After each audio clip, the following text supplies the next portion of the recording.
ప్రేమిస్తున్నావా విజయ్? ప్రేమిస్తే నా కొరకు నువ్వు ఏం చేస్తున్నావు అని అంటే నువ్వు చెప్పగలవు, ప్రభా ఇదిగో నా హృదయం నీకంటే మరొక దానికి స్థానం ఎక్కువ లేదు. నీ తర్వాతే నా భార్య అయినా బిడ్డలైనా పిల్లలైనా నీ తర్వాత నీ కార్యం కొరకు నేను కష్టపడతాను.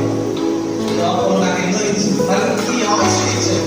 ఈ ఆరోగ్యం లేని వాడు అనుకున్నాడు తెలుసండి.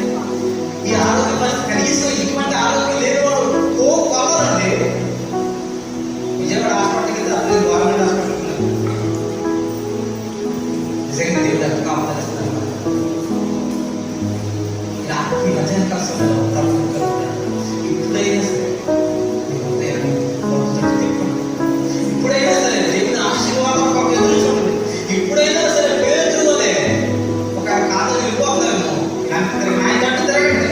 హిజ్కియా మరణకాలంలో వాపు వచ్చినప్పుడు ఆయన తట్టు తిరిగి ప్రార్థన చేశారు.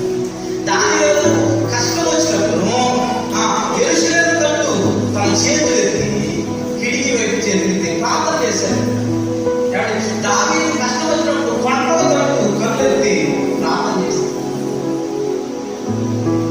ఇంతమంది మేఘ సమూహం వల్ల మనకు సాక్షిగా ఉన్నప్పుడు నేను ఆ పాట నడవాల్సిన అవసరం లేదంటారా?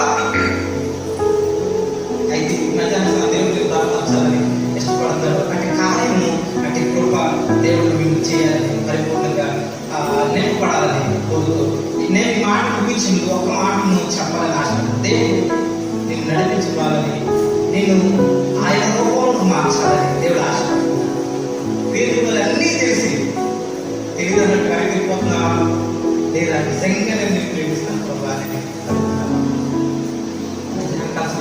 దేవుడు ఈ రోజు పునరుద్ధారణ ఆయన కలువల శిలువలో ప్రాణం పెట్టింది పిలుపుడుగా వెళ్ళిపోతాను కాదు, ఆశీర్వాదం పొందుకోకుండా దూరం అయిపోతాను కాదు. ఇవాళ ప్రాణం పెట్టింది తెలుసా? ఆయన పరిపూర్ణంగా నేను పట్టుకుంటూ నిర్వహిస్తాను. ఏదైనా ప్రభు కోసం నిలబడి మళ్ళా నమ్మకమైన మంచి దాసులు అనిపించుకున్నాను. అనిపించుకునే రోజు నీ కొరకు ఎదురు చూడాలి. ఆశపడతాను దేవుడుగా అటు కార్యాలు అటు స్వభావం మనందరూ రావాలని ప్రభు గారి పనులు చేసుకుని ఒక్క మాట నేను చెప్పి ఇప్పుడు తీసుకొని చేస్తాను. ఇర్మియా గ్రంథం 9వ అధ్యాయం, ఇర్మియా గ్రంథం 9వ అధ్యాయం 1 నుండి చదివితే కొన్ని మాట కనబడతాయి.